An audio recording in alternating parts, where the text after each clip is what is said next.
Real vibes, real shit, real stories. Come get a bite at the Lunch Meat Podcast.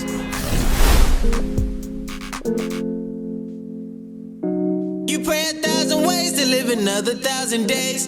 But if I don't, I pray to God, man, it's my soul to take. Traveling through this life of maze, keep pushing, dog, don't be afraid. Don't chase these bitches, I promise these bitches just a phase. Ain't trying to live my life in cage, I face the devil face to face. Gotta keep that on when you driving, my nigga, just in case. Cause niggas try to steal your place. Don't let these bitches kill your fate. Don't get distracted from other niggas, just keep your pace. I was at the red light when they called my nigga dead to rights. Some niggas read it the same day and they gave him life. Now baby, I can't stay tonight, gotta make sure that my bread is tight. Remember Lex just holding me when my daddy died. But nigga had to wipe his eyes in the Mustang, just asking why.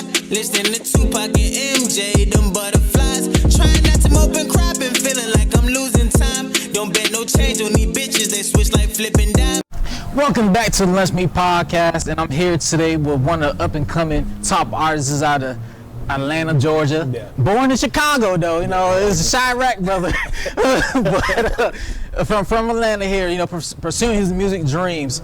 Yeah. Ladies and gentlemen, I welcome you, Alexander Coope, man.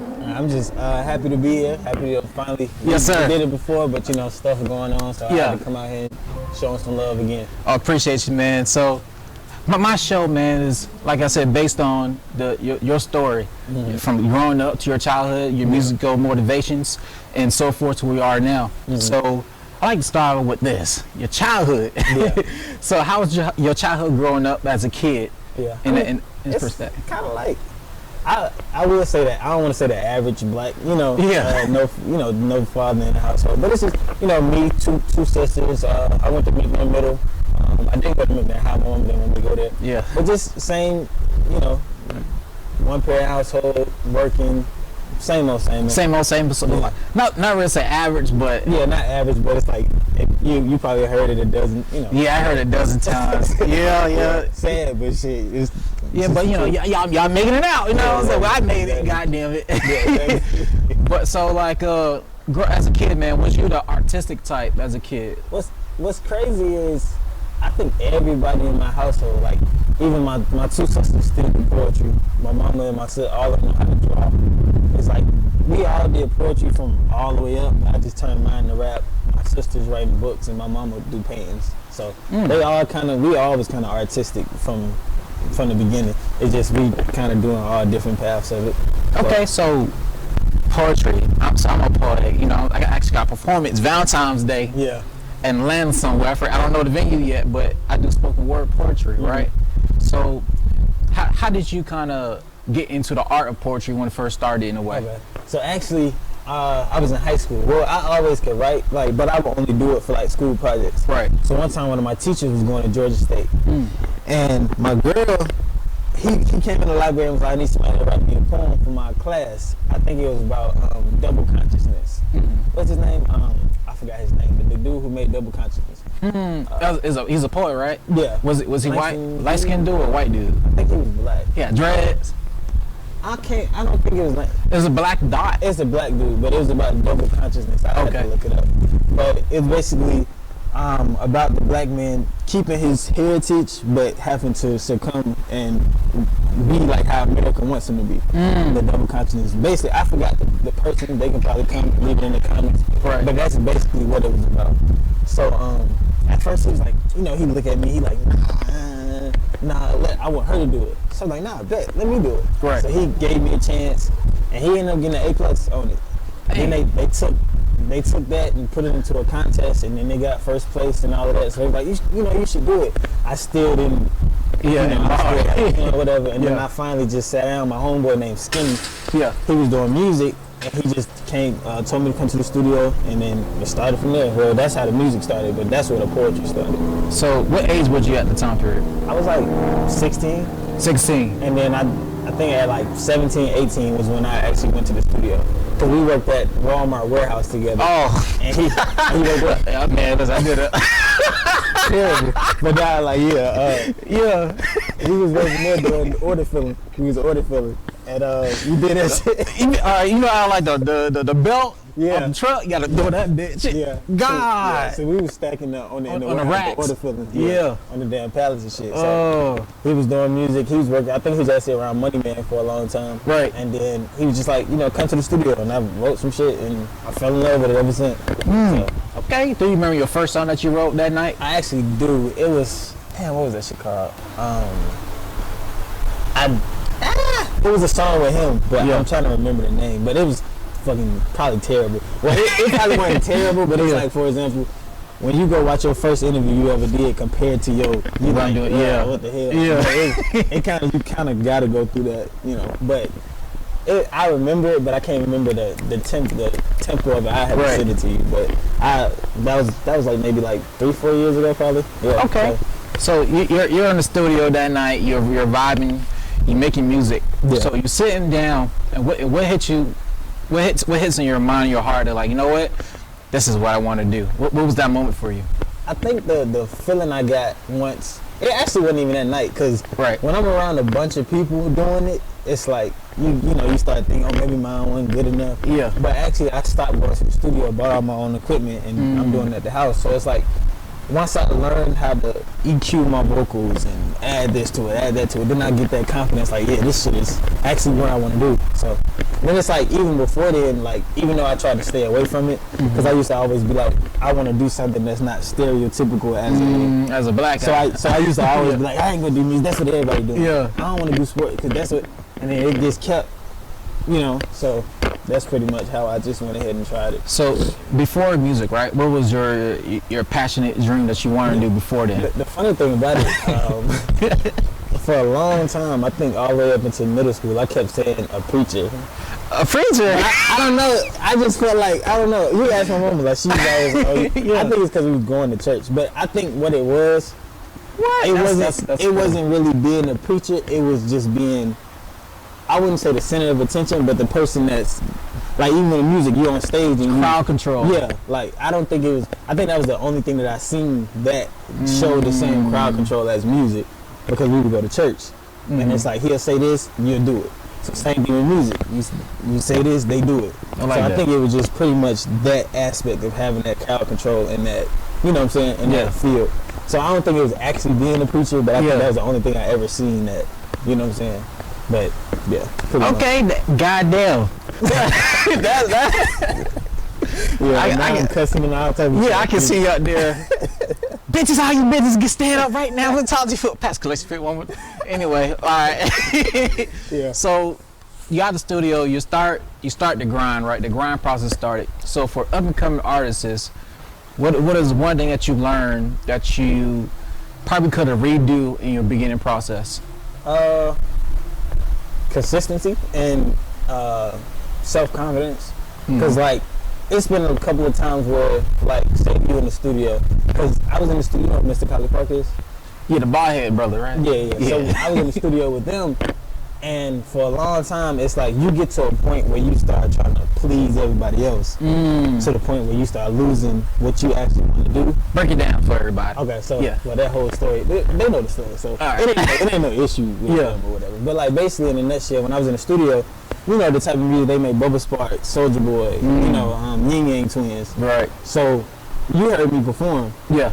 It's like I make that type of music, but they want me to make this type of music, like booty, just all ass shaking music. Yeah. Not saying, of course they wanted me, they just wanted a certain way to make music, and I didn't want to do it. So it's like, that's how we ended up separating. But it's like the whole point of like, kind of like knowing yourself and knowing what you want to do. Same thing with the studio. Like, a lot of people still go to the studio, that same $50-$60 you pay an hour. If you just sit back, say that you can buy your own equipment and learn how to do it yourself.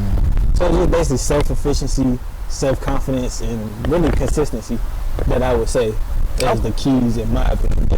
I ain't gonna say do it yourself all the time, but in the beginning, I feel like you should do it yourself. Just to learn how to do it. Because even then, like, even if you know you're not gonna do it for yourself forever, you know that nobody can fuck you over. Yeah. Because you know how it works. You know what I'm saying? So that's pretty much. Okay, yeah. That's so self-confidence, consistency, and knowing yourself. That's important. Yeah. All right. So you grinding right, you got the game, you know what I'm saying? You doing your thing, right? And you came up with pre-draft story. Yeah. So between that time of you entering the studio to pre-draft story, what was that time between then? You talking about how I came up with pre-draft? Yeah. Okay. So basically, when I first started, I used to always be like, all I need is for somebody to see me. Right. So just like if you do like training camp or anything like that, they just need to see me play, basically, to get into the draft and then get drafted. Correct. So that's kind of like the beginning. So I kind of got to the point where now it's like, you know, fuck who see me. Yeah. I'm finna just do it myself. Correct. So basically that's what, because in a way, you wouldn't know if I told you, I mixed and mastered the project. I made the beats to the whole project, and I wrote all the lyrics to the whole project. And I edit the video. So it's like the whole pre-draft is basically just self-sufficiency. Like before the draft, at first, you know, you like, because if I would have got drafted, of course it'd be draft day or whatever the case may be. But pre-draft is like before you even start. Now you switching it from getting other people to invest in you to basically investing into yourself, basically. Right. So Your own team. yeah, that's why in the cover I'm kind of sitting by myself. Else. Yeah. So I like that, man. All right, so I like to talk about this. I've bumped this song since I heard it. Goddamn it. So face to face. Oh yeah. I'm living around 1,000 days on 1,000 ways. Yeah. Matter of fact, all right, break down that song from just the first verse of the song, if you like. Okay. So break it down for everybody. Okay, so you pray 1,000 ways to live another 1,000 days. So basically, I'm in it. I don't know if you think about death all the time, but I kind of think about death a lot. I don't want to die. So it's like, of course, so, you know, you pray 1,000 ways to live another 1,000 days. Correct. So then say, if I don't, I pray to God, that's my soul to take. Basically, that you know, that prayer that people do before they go to sleep. Yeah. And then the other parts is basically like, if I was to die, this is what I would want to leave you with. Don't chase females. What did I say? Don't chase these bitches. They okay, basically. So damn, I'm trying to remember. I done did so much music. You pray 1,000 ways to live another 1,000 days, but if I don't, I pray to God, man, it's my soul to take. Travel through this life in maze, keep pushing, don't be afraid.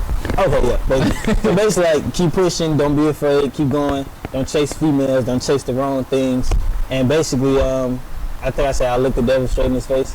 Yeah. Basically, like challenging whatever you're trying to push. And I think another part said don't sell your soul, basically. Don't sell out. And a lot of people think literally selling your soul, slicing your wrist. Selling your soul would be like, just like I said with the Collie Park situation. I do music that they want me to make just because I feel like I get some money off of it. Basically, do it how you want to do it from the beginning, basically. That's basically the whole gist of the song. And then the verses is just basically breaking down stuff that I went through, like my homeboy going to jail and my father dying and stuff like that, basically, in a nutshell. Okay. That's basically the whole song. And I think the video, that was the only song I did the video for. That shit's so hard, dog. Yeah, my girl shot that. For real, goddamn. So shout out your girl for me to A Nicole Photography, she did the video. That's another thing. We pretty much got all the studio stuff at the house, but she did the video and then she edited it and we put it out. She was there with the Jerry Springer camera and with the Steve. She had a Steve camera with it, dog. Yes, sir. All right, hell yeah. Yeah. So, what's some tips that you can give to a young up and coming artist, say that want to start a game? They're like, you know what? I want to talk to Alexander Coope. I'm going to call him up on his phone. What would you say to that young brother, man, or that young sister that want to come in the game? Shit, content, consistency, and the power of like Facebook ads and Instagram ads. And that's another thing. Just learning all of that. And actually budget yourself. Because I put my name in the Bit LLC and then did the business account. And then when I get paid from work, I'm still working a regular job for now. But put some of that money into another account, and so you can separate from your bills and all of that, and use that money for marketing, clothes, and all of that. Now, also, a lot of people don't know that if you do music, camera work, all of that, from your clothes to everything you buy can be written off in taxes. So that's pretty much all of that. Just learn the game. Cause I just met one of my homeboys the other day. He been doing music. Shout out to youngin, but ain't no disrespect. But he been doing music for like 3-4 months, and he was already like, man, I just want to blow up. I just want to. And it's like at 4 months, you don't even know your sound. You don't know nothing about no paperwork. You don't know nothing about no content. You don't know nothing about. So it's like you kind of got to go through the ups and downs. That's why with the Collie Park situations, with the bullshit managers, I'm mad that I went through it, but I'm glad I went through it. Because now, once you actually get up there, you know what to expect. You done been through the bullshit. So that's pretty much go through your struggle, go through you go through your ups and downs, just like Nipsey said.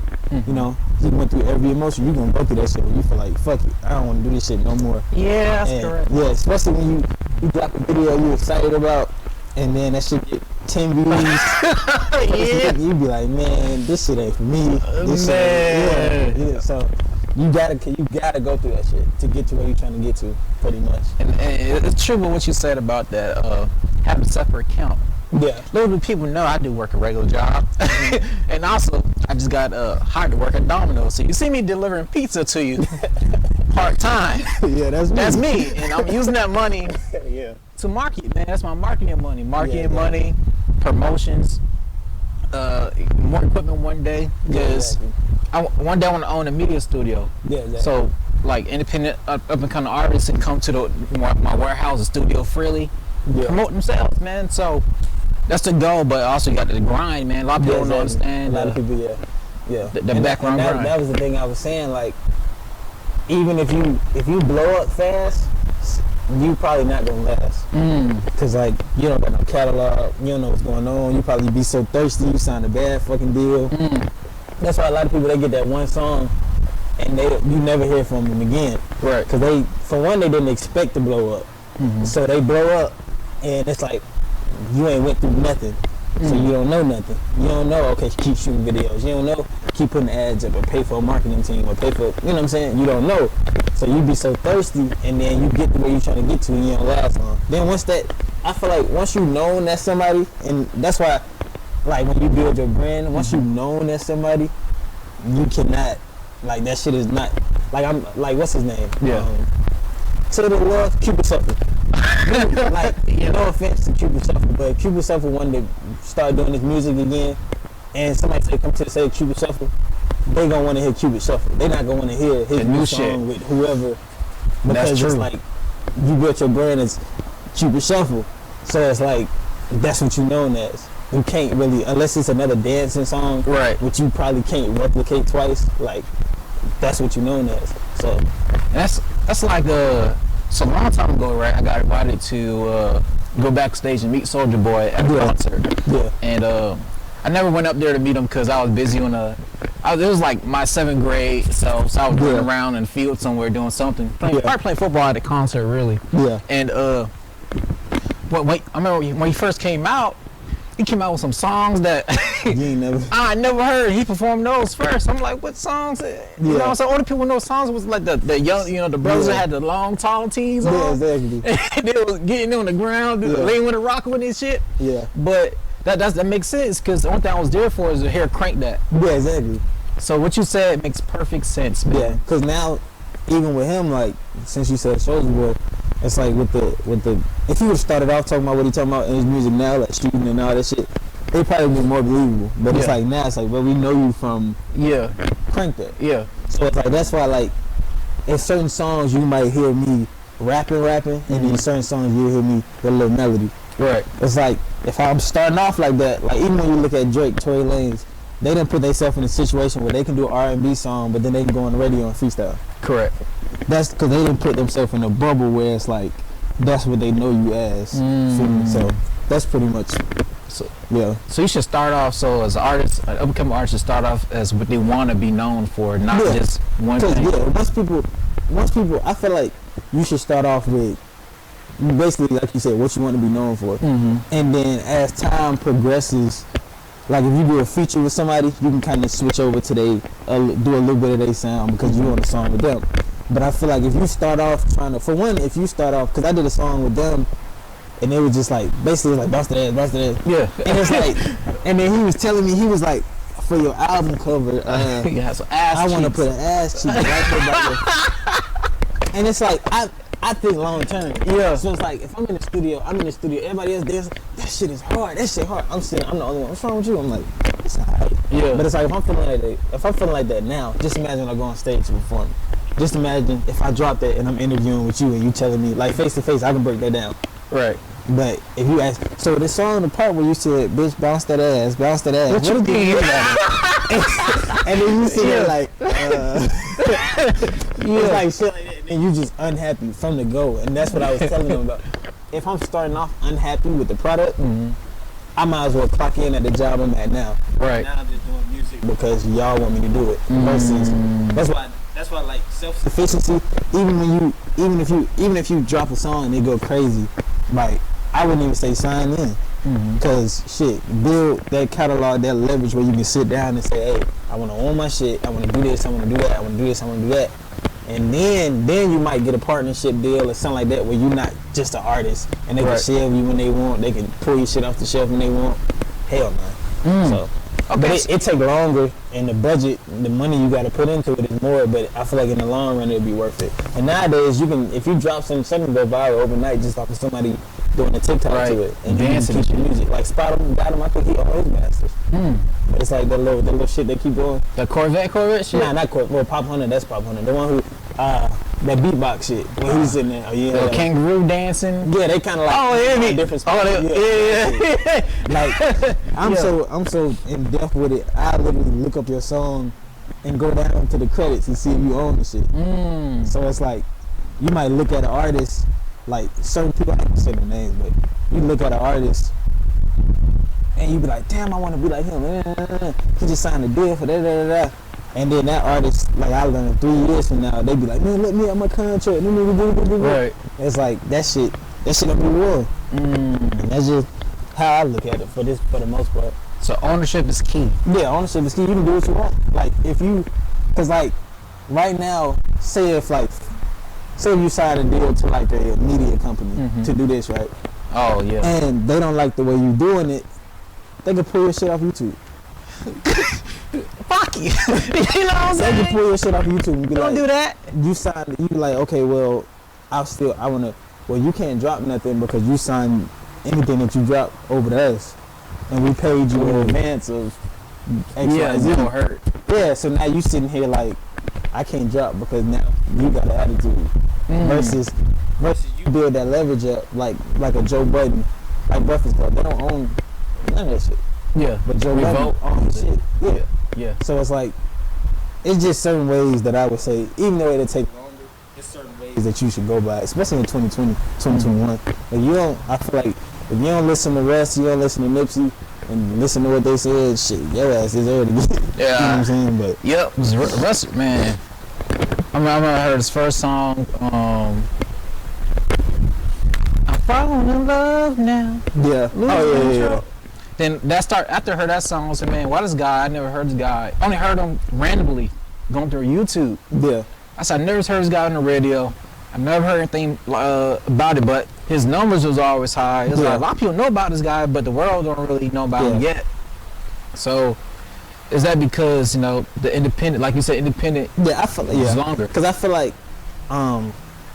labels give you visibility. Because they got the connections to the yeah. But like shit, I think before he blew up, he had like 10 albums out.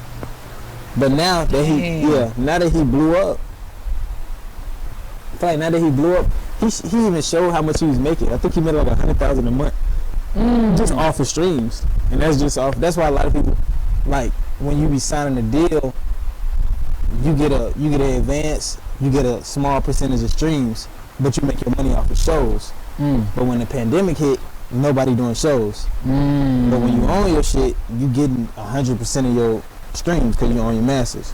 Versus another artist that's why you be seeing them niggas that's 50 years old still doing tours and shit because they still don't own their music.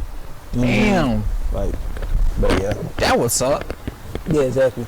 That's why I was like, even though sometimes I be getting impatient, like fuck it, but it be like you kind of got to snap out of it, like. You know what I'm saying? The long run is what you're trying to, achieve. Yeah. Okay. So, what's some like words for inspiration for? I know I said like young people that want to get some mentorships, but what is your favorite quote? I'll say that. My favorite quote. Your favorite quote. You can do it. You can do it as a poem too, if you want to. My favorite quote. To like for someone to wake up every day, they can like use this quote as like a way to get up and do what they want to do in life. Chase your dream. Even though chasing your dreams could be longer. Yeah. 'Cause I feel like myself, I was been like a media person, but I didn't really know how to export the art.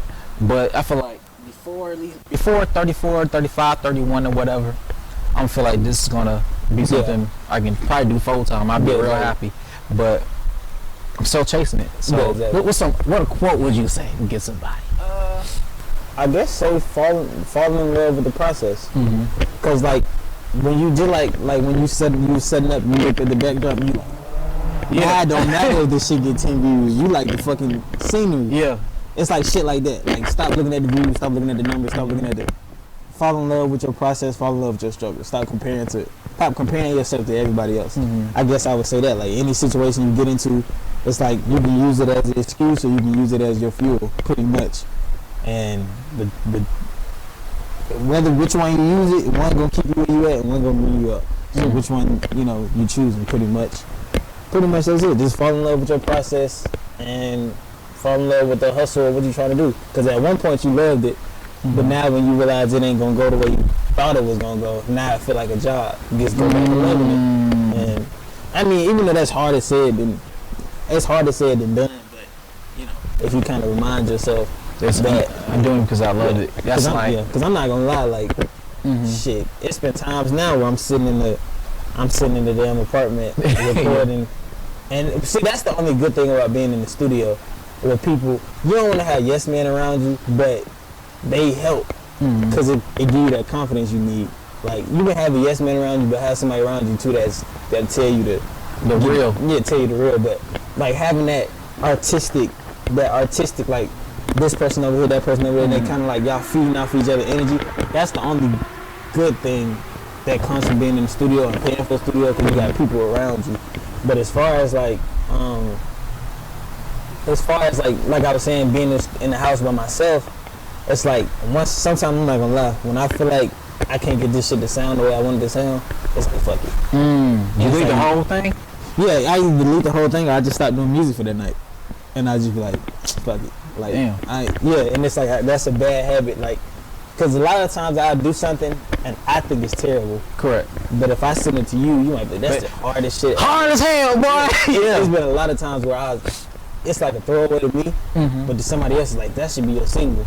So it's like, that's why it's like, you kind of got to, because you never know. Because a lot of times, because even now, we kind of in the business of like, I want to say pleasing other people. Because other people's opinion hospitality is what's going, other people's opinion is what's going to pay you. So it's like a lot of times, even though you're doing it for yourself, you kind of got to realize, okay, just put it out and trust your mind. Don't second guess, don't overthink. Put it out and see what the people think. Once the people give you now they say it's terrible, then nigga. It's like that. Remember 50 Cent came on with Power in the first episode? And at first they was like, I ain't gonna lie, I was one of them motherfuckers that said Empire was better at that time. Yeah. And it's like now you see where Empire at and what now Power, it's like shit, I can't wait. But you see how like even with that, they making so many different streams of income just off of one show. They finna do what 5 or 6 different shows? Power book. Yeah, so it's like else. even with that, like branching off, like that's what I'm talking about branding. Like you branching off, you got your podcast, but now you doing clothing, now you doing videos, now you got a setup where you maybe like $100 an hour, $60 an hour. Now you got different just off of the one thing that you started. So, Just later, right? Yeah, exactly. I'm gonna have a comedy show spot for upcoming comedians. Yeah. Who want to like, who's kind of probably stage fright in front of people. Yeah. But it's gonna be like a silent comedy. Yeah. There's gonna be no one around here. It can just be you and Stu cracking jokes. Yeah, exactly. Being, just working on your craft. So that's coming, right? I already got the artistry part from music and all that going. It's gonna be skits, poetry, spoken word poetry, something real artsy. It could be more stuff, but Yeah. Like you said, branding. Yeah.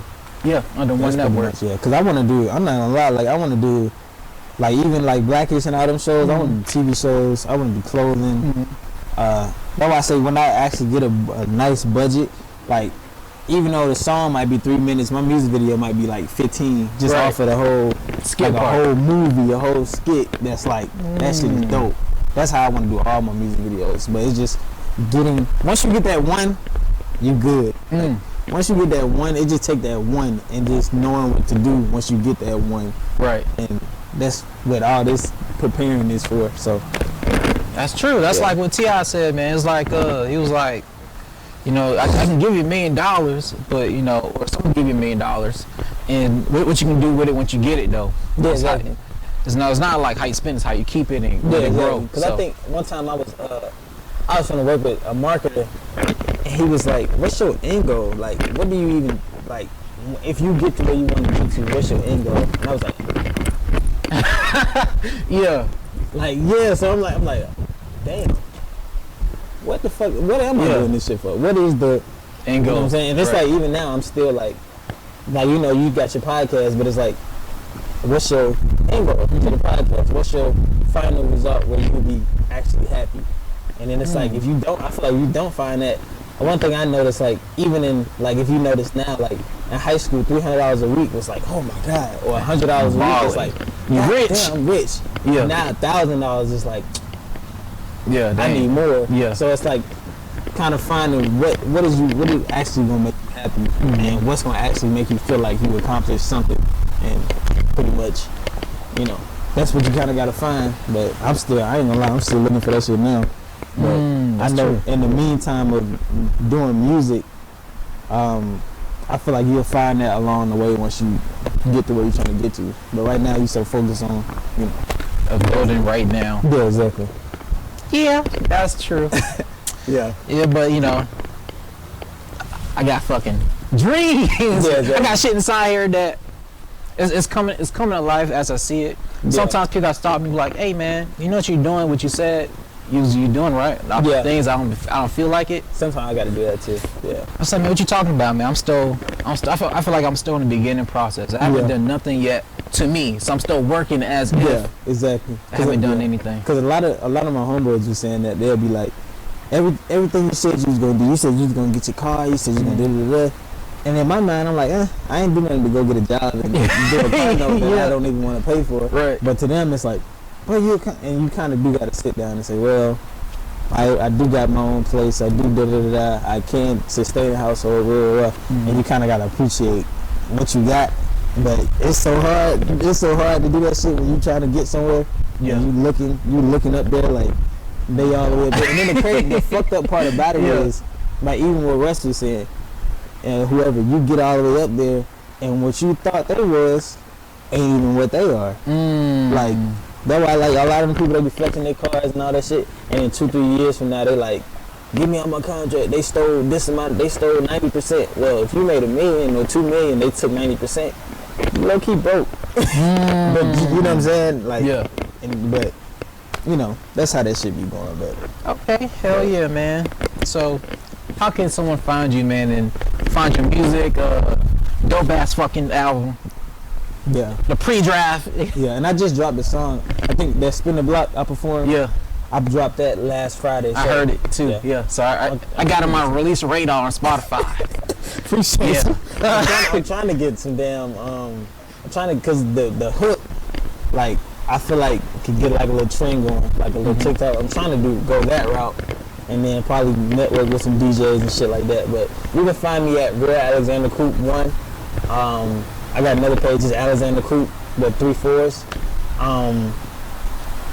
Alexander Coope, Spotify, YouTube, everything's Alexander Coope. Twitter, Alexander Coope _. Pretty much Alexander Coope, everything. If you put it, one thing I liked about it, when I put it in, not that many people popped up. Like that's true. Only one it's an Alexander Cooper, but I'm probably the first 2 people that pop up when you put the name in. So I like that. This is some of the white blonde hair girl that pop up Alexandria Cooper. But other than that, I pop up after her. So okay. So make sure you also check out the dope ass video, Face to Face. You'll see it in the intro of this video here, this episode. So make sure you check out the full specimen of the video. Follow his brother, man. He's doing this thing out here. Oh, yeah. Connect with him in Atlanta, especially independent, upcoming artists or established artists that wanna have a sound on your song. You know what I'm saying? And appreciate you, man. Thank you. Real vibes, real shit, real stories. Come get a bite at the Lunch Meat Podcast.